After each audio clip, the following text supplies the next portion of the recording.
Bonjour à toutes et à tous et bienvenue dans ce nouvel épisode de la pause yogique, le podcast où l'on explore le yoga au-delà du tapis.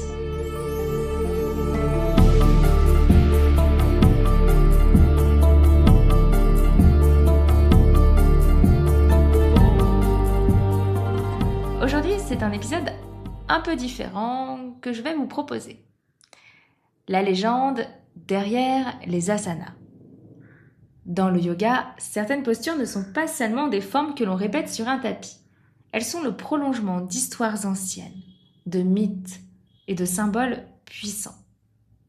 Donc aujourd'hui, j'aimerais vous inviter à écouter autrement, pas pour analyser ou comprendre intellectuellement, mais simplement pour recevoir.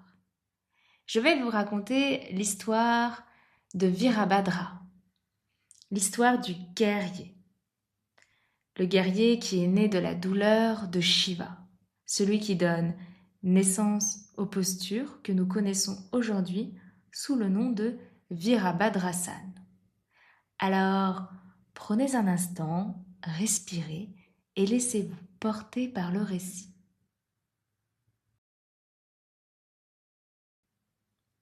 Il était une fois une fête. Le roi Daksha, père de la douce Sati, fille chérie de l'Himalaya, avait convié dieux et déesses, sages et rois. Tous, sauf un, Shiva. Celui qui pourtant était l'époux de sa fille, celui qu'il méprisait. Un ascète vêtu de peau, couvert de cendres, étranger à ses fastes et à son orgueil. Sati, blessée dans son cœur, supplia son père de reconnaître son amour. Mais l'humiliation fut trop grande, l'offense trop violente. Alors, dans un geste de désespoir, elle plongea dans le feu sacré du yagna et son corps s'embrasa. Quand Shiva apprit la nouvelle, un tonnerre éclata dans son âme. Sa douleur devint fureur.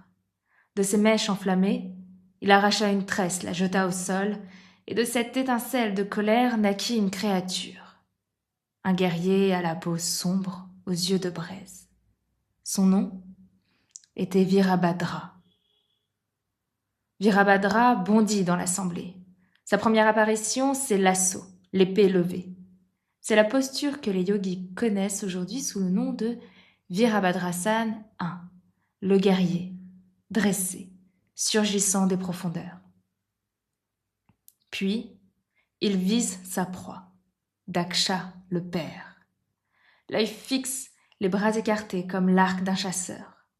C'est Virabhadrasana 2, le guerrier en garde, prêt à frapper. Enfin, il tranche.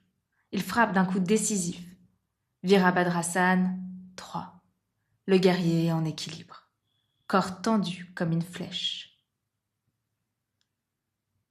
Daksha, le père orgueilleux, fut décapité. Et Shiva contempla ce qui avait été commis en son nom. Sa colère s'éteignit, laissant place au remords. Conscient de la perte de Sati et de la violence déchaînée, son cœur s'assombrit. Dans un élan de compassion, il releva le corps mutilé de Daksha. Mais la tête avait disparu dans les flammes du sacrifice.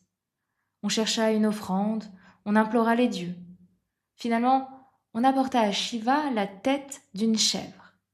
Il la prit entre ses mains et dans un geste de miséricorde, la posa sur le corps brisé de Daksha, lui rendant ainsi la vie.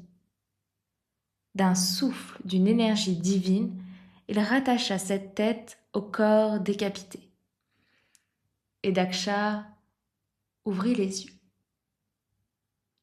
L'orgueilleux roi renaissait, mais marqué à jamais par l'humiliation, réduit à vivre sous une tête de chèvre, souvenir éternel de sa vanité et de sa faute.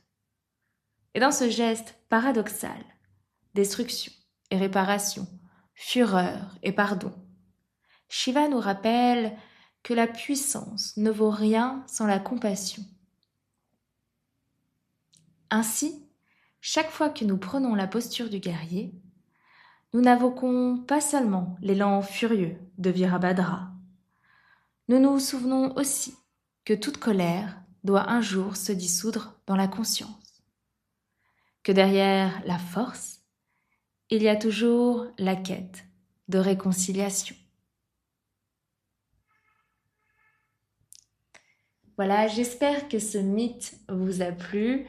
En tout cas, moi, c'est une de mes histoires préférées. Je ne me lasse pas de l'écouter.